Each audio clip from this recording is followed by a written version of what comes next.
Who's wrong and who's wronger? In this corner, followed by millions, James the Exploding Unicorn Breakwell. And in that corner, ignored by millions, Steve Dash Rinko Levens.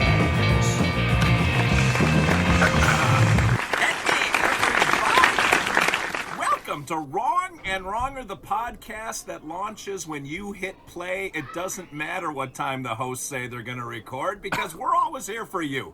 And James, I'm assuming you're having just as frazzled of a night as I am. I want to hear why you just make up a time to show up. We agree on a time the same day. Like, I don't even trust you to plan days in advance. I checked with you today. We got an exact time figured out. And then you were late, and I texted you, and you seemed genuinely bewildered that you had ever agreed to do a podcast with me. Like, you couldn't even imagine that you were recording tonight. So please, tell me the elaborate story of why you were the latest you have ever been. James, okay. So it's Mrs. Steve's birthday today, right? So I cooked dinner, which means I had to go to the Mexican restaurant and stand in line 6 feet apart from everybody and wait until the scat of people on Taco Tuesday picked up their takeout, and I'm rushing into the door. Not entirely true. I was sitting down eating. I was going to set an alarm for tonight, and I thought, of course I'm going to remember. James, I don't know where my ear thing is because that's why I got the phone to my ear. I'm literally not wearing pants right now. I just threw this hat on for your benefit so you didn't have to see what I have going on under here. And I don't know why we're recording an hour early. That's what threw me. It's your fault, James. It's quarantine time, man. We did this last week, too. My kids sleep in the blanket fort. I got to record early or they're all in bed. And they're currently, like, murdering each other upstairs as they get dressed. You would think that changing into pajamas would be a simple and easy process they do literally every night of their lives. Yet somehow, there's always a massive rolling battle, and they just try to kill each other. Why? It's not a group activity. You put on your own pajamas. It requires no outside participation. But what do I know? I'm just their dad. I got kids falling apart. I got a co-host falling apart. Everything's falling apart. The only thing good in my life right now is that I keep winning these stupid podcasts every single week. Last week, another crushing victory, because yes, ketchup is better than mustard. And I hope you feel bad about yourself. Last week? By a commanding margin. Like 50%.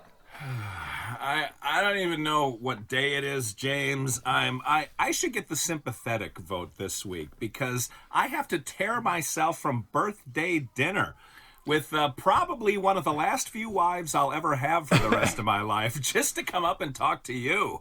You know, when I say I want to record at 8, you could say, let's do a different night or a different time. You don't have to just blindly agree to whatever I say. I just assume you have nothing going on in your life, which 99% of the time is absolutely true. I was in my underpants watching Keanu Reeves and Sandra Bullock's masterpiece from 1994, Speed. Why? That won a Razzie? But Keanu Reeves, worst actor. It didn't win, but he was nominated. So why does Mrs. Steve tolerate you not wearing pants around the house? That should be a deal breaker for any woman or any man or any sentient creature with eyes. What? It's a treat for her eyes, James. Aquaman runs around without a shirt. I run around without pants because I don't want to show him up. I mean, frankly, other than the tattoos, we're the same human being. All right, well, I'm going to go throw up. While I do that, why don't you tell everyone what our topic is for tonight? We introduced it last week because this is one that I can't believe we haven't done before, suggested either by an alert listener or by you, and I'm not sure which it was, but it's salt versus pepper. Yes, it will be a battle to the death. We have the Guam Quarter of Fate to flip, I assume. But first, let me compliment you. Oh, well, it's been nothing but a love fest so far. I can't wait for this.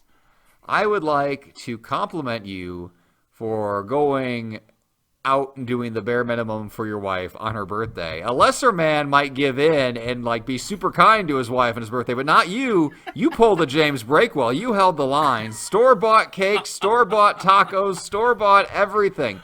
Nothing is too almost mediocre for your spouse, so good for you. And the funny thing is, so Amazon deliveries these days are a little wonky. I'm charting the progress of her gift coming. They put it on the truck this morning. 4 hours later, they took it back off the truck, so it didn't even get here. And how dare you, sir?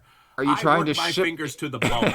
Are you shipping something illegal or dangerous? They catch the porcupines. The porcupines? No. Yeah, it was a Gila monster. Right. I mean, a kimono dragon. Same thing, really. I'm going to compliment you, James, on despite Armageddon happening, both worldwide and, more importantly, in your home, the worldwide pandemic seems to be relatively peaceful compared to what's happening upstairs from you right now. And yet, every Monday, your email comes out to your listserv. Every Tuesday, you are here on time. You change the time surreptitiously to make sure that I am always late, and somehow you blame me for that. I'm actually kind of offended by it, but you are like clockwork, man. And you told me years ago when we started this podcast, the one quality of yours that will outshine all of your deficits is that if you say you're going to be somewhere, you are freaking there, and that, my friend, is true. I do not recall ever saying that, but I do just keep showing up, even when people would really like me to stop. So I guess I've got that going for me. You told me a story that was attached to it about when you were looking at your house years ago and you had the flu or something like that. But you told, yeah. Yeah, and I didn't show up. That was the time I didn't show up. I got the flu, and I thought we can't afford the house anyway, whatever. We didn't show up, and then the guy called me back. He's like, you should really come see this house. And we saw it, and we bought it, and now we have way too much space to clean up. So that probably taught the wrong lesson. The moral of the story is stay in bed. Yes, especially very appropriate for right now. If you have flu-like symptoms, just stay home. All right. Where were you living before your house? Were you in an apartment? Yes, I was very briefly in an apartment between college and here. We were only there for about 9 months. Oh, wow, man, they're getting loud upstairs. This is... No, I want to just yell up there. That's my normal parenting. I would just yell at them. You yell louder than them, and then they quiet down briefly. It's like the louder lion roaring at the smaller lions. But I would look like a terrible parent, and someone would come take my kids. So I have to sit here and pretend like all the screaming in the background doesn't bother me at all. I've been to your house, James. The cattle prod I thought was a little over the top, but remarkably effective. Yeah, but you didn't step in one of the bear traps, so at least you had that going for you. Yeah, no. And I only got hit twice with the cattle prod, so that was pretty good. Oops. All right. Are they yelling for you? All right. I'm going to go upstairs and briefly talk to them. Why don't you flip the Gom Quarter of Fate and decide which side you want it to be on? Ooh, this is like opening your own fortune cookie. All right. I'm going to flip the Guam Quarter of Fate, and today, as I guess you can imagine, heads will be salt and tails will be pepper. I can hear what's happening behind Jay. Ah! Okay, I did drop the Guam Quarter of Fate, but I'm fairly certain it was on tails before it fell. So I am going to argue salt, and contrary to what we usually do, I'm going to go first. James isn't going to hear my argument, and so it's going to be completely up to him to manufacture pepper without insulting me first. I don't think he's going to be able to do it. Steve, oh, yeah. I have a headset. It goes with me wherever I go. Damn it. All right. All right, I was please continue. saying wonderful things about you. It may have distorted on the way to sound okay. insulting. Yeah. The problem is in your ears. Would you like to go first with pepper, sir, or would you like me to go first with salt? I will go first with pepper. I would not want you to take the leadoff position unless you accidentally win. Pepper is great because it is elective. It is a choice. It is a bonus for flavor. If you don't eat salt, you die. It's holding you hostage. Like, it doesn't matter if you like salt or if you don't like salt. If you don't have enough salt, your heart will stop beating and you will keel over dead. Pepper is not holding me hostage. Pepper loves me for me. It is a choice. I want to spring... Are you sawing wood? What is going on over there? Well, there's a couple things happening simultaneously that I don't want to get into because I don't want to wreck your mojo so you have some kind of excuse for when you lose next week. Okay, I can't wait to see this video.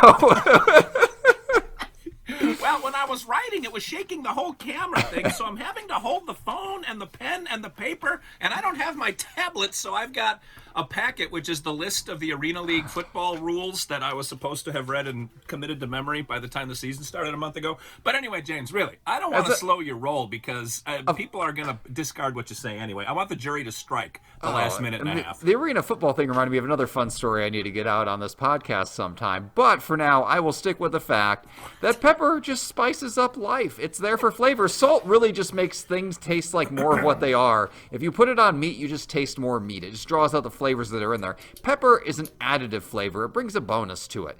And also, it's a lot stronger than salt, so you can't use too much of it. It kind of teaches you that life is good in moderation.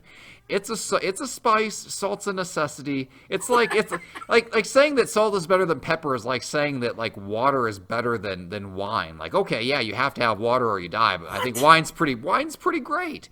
You know, so is beer. All these other things that you choose that enhance it. Salt is the basic spice. Pepper is the upgrade. So please, Steve, tell us what's so great about being basic. Well, first of all, I'm extraordinary, sir. And second of all, there's no way. I'm blessed enough that I can turn water into wine because I have a little something called salt. And if you add salt to water and then compress it and store it for a while, it turns into wine. I didn't really do well in chemistry, but salt, it's a preservative, James, that without salt, we would have died off a million years ago, our species, because we would have had to eat what we kill immediately, and all the rest of the mastodon would have gone to waste. We didn't have huge families like what you've got. A lot of women died in childbirth, James. What have you got against childbirth? And also, salt is good luck. Something you need a lot of, by the way. If you spill salt, you toss it over your left shoulder or your right shoulder, whichever the lucky one happens to be for you, and you get luck. Salt it brings out the flavor of, it brings out the natural goodness in everything, which means you would need a ton of salt, James, just to find the one morsel of goodness and expand it into something we could even, Dad, come, frick. My mind is scrambled eggs, which are also really good with salt. Ooh, okay, I dropped my notes. I don't know, salt is just way cooler. And there was Veruca salt from Willy Wonka and the Chocolate Factory. That, sir, is my cherry on the top argument. Okay. So, let me just ask you, Steve, why do you support slavery? Because the Roman Empire ran on salt. The word salary is derived from the salt they used to give Roman soldiers. And the Roman Empire was a slave state. They enslaved the peoples they conquered. They turned them into laborers. They did all these things, and salt made the engine of state run.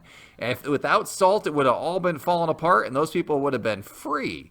I mean, you are dealing with a tool of oppression. In India, the British Empire wouldn't let the native Indians get the salt from the seawater. They had to buy it from British merchants, and Gandhi had to go and lead his great revolt. It was all because of salt. Salt is bringing all of these greater evils. If you can just look beyond yourself, Steve, and see the devastation this substance has caused. How many evils can you chase whatever to pepper? It makes you sneeze. It tastes good. That's it. It's a harmless delicacy. But yet, despite the fact that it's not necessary for life, it's basically equal to all the other spices, the other billion spices out there. Salt, you need to live. But what one spice on its own merit of flavor do we stick next to salt every time? Pepper. It doesn't have to be there. We want it to be there. We choose to invite it into our lives, it above any other voluntary spice, because it makes life better and it doesn't cause slavery or oppress entire continents of people. So I think that's a good thing, Steve. It does make you sneeze, which opens your soul to evil spirits, which is why you have to say bless you afterwards. And James, you in league with evil spirits does not shock me. Oh, I have to say, full disclosure, our quality of argument is really going downhill these days. You know, the funny thing is, though, both of us pulled those out of our butts, and they're both accurate. Yeah, I think we more or less didn't lie with anything we just said. Let's roll the dice to get out of here, Steve. All right, well, if you want to vote for pepper and flavor and not being held hostage by a necessary resource, vote for 5. If you want to vote for salt and oppression and tyranny, vote for 37. And if you want to throw your vote away, vote for 36. 36. All right. So if you want to vote for James, and the number sort of reflects the quality of his argument, it's a small number. It's just 5. 37 is more than 7 times 5, and 7 rhymes with heaven, and that's the one that you've got to vote for. And the throwaway vote still beneath 37. 36. Lump that in with 5, and you can be part of the losing crowd. But James, we've reached another one of these endpoints, and man, this is the best part of the show. Until next week, where you can saddle up and ride with us into the sunset of insanity one more time. This is Steve Olivas, Dr. Steve, for James the Exploding Unicorn Breakwell, saying thanks for watching, thanks for listening, thanks for putting up with what's happening upstairs at Breakwell's house, and remember, two wrongs can make a right.